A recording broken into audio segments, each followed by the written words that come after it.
I'm sorry sir, I tried my best. பரவாயில்ல sir, பார்க்கலாம். வரேன் சார்.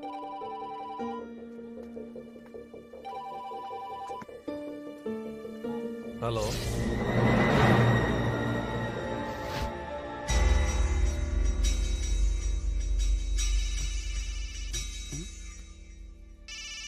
சாக போற நேரத்துல யாரா?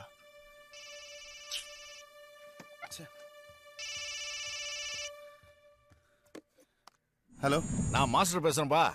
வர 23ஆம் தேதி என் பொண்ணு கல்யாணம் வச்சிருக்கேன். என்ன நீங்க எல்லாம் வந்து இருந்து கல்யாணத்தை நடத்தி கொடுத்துட்டு ஒரு வாரம் தங்கி இருந்து தான் போகணும். கண்டிப்பா வந்துடுறோம் மாஸ்டர். நாங்களும் உங்களை பார்த்து ரொம்ப நாள் ஆச்சுல்ல. குடும்பத்தோட வந்துடுறோம் மாஸ்டர். ஆமா மாஸ்டர். யார் மாப்பிள? நம்ம ராஜரத்ன பையன் தான். ஏன் மாஸ்டர், உங்களுக்கு அவரு தான் பெரிய பிரச்சனையாச்சே, அப்புறம் எப்படி இதெல்லாம்? என்ன பண்றது, என் பொண்ணை பையன் பாத்துருக்கான், பிடிச்சு போச்சு. சரி, என் கல்யாணத்துல பிரிஞ்ச குடும்பம் இந்த கல்யாணத்துல சேரட்டுமே தான் ஒத்துக்கிட்டேன். ராஜாவுக்கு சொல்லிட்டீங்களா? சொல்லிடுறேன்பா. ஆமா, அவன் இன்னும் சின்ன கட்டில தானே இருக்கான். ஹலோ, சின்ன கட்டி போலீஸ் ஸ்டேஷன். தீக்குச்சி திரும்ப வர்றானா?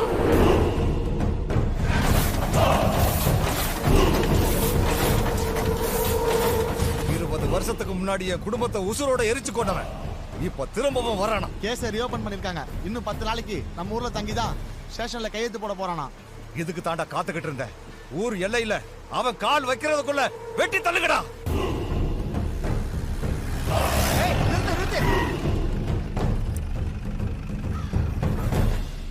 சார், தீக்குச்சி திரும்ப நம்ம ஸ்டேஷனுக்கு வரானா.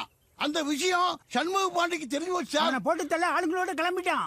தெரியா, அவனை கூட்டிட்டு வர்றதுக்கு தான் என் பையன் போயிருக்கான். அவனை அனுப்பிச்சுட்டு நீங்க அங்க என்ன பண்றீங்க? உங்க வேலையை நான் பாக்குறேன். கேபிள் கனெக்ஷன் கொடுக்குற என் வேலையை நீங்க பாருங்கன்னு ஒயரை கையில கொடுத்து இந்த மொட்டை மாடியில உட்கார வச்சுட்டு போயிட்டான்.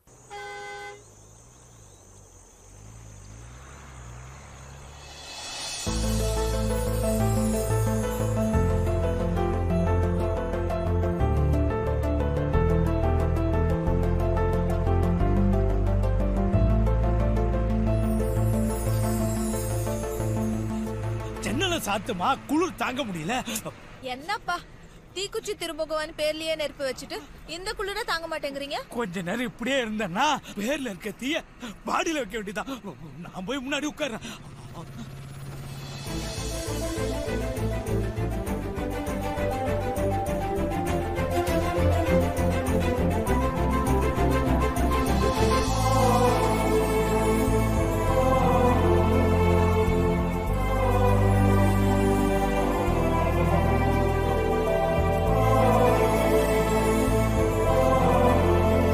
தீக்குச்சி திரும்புவோம்.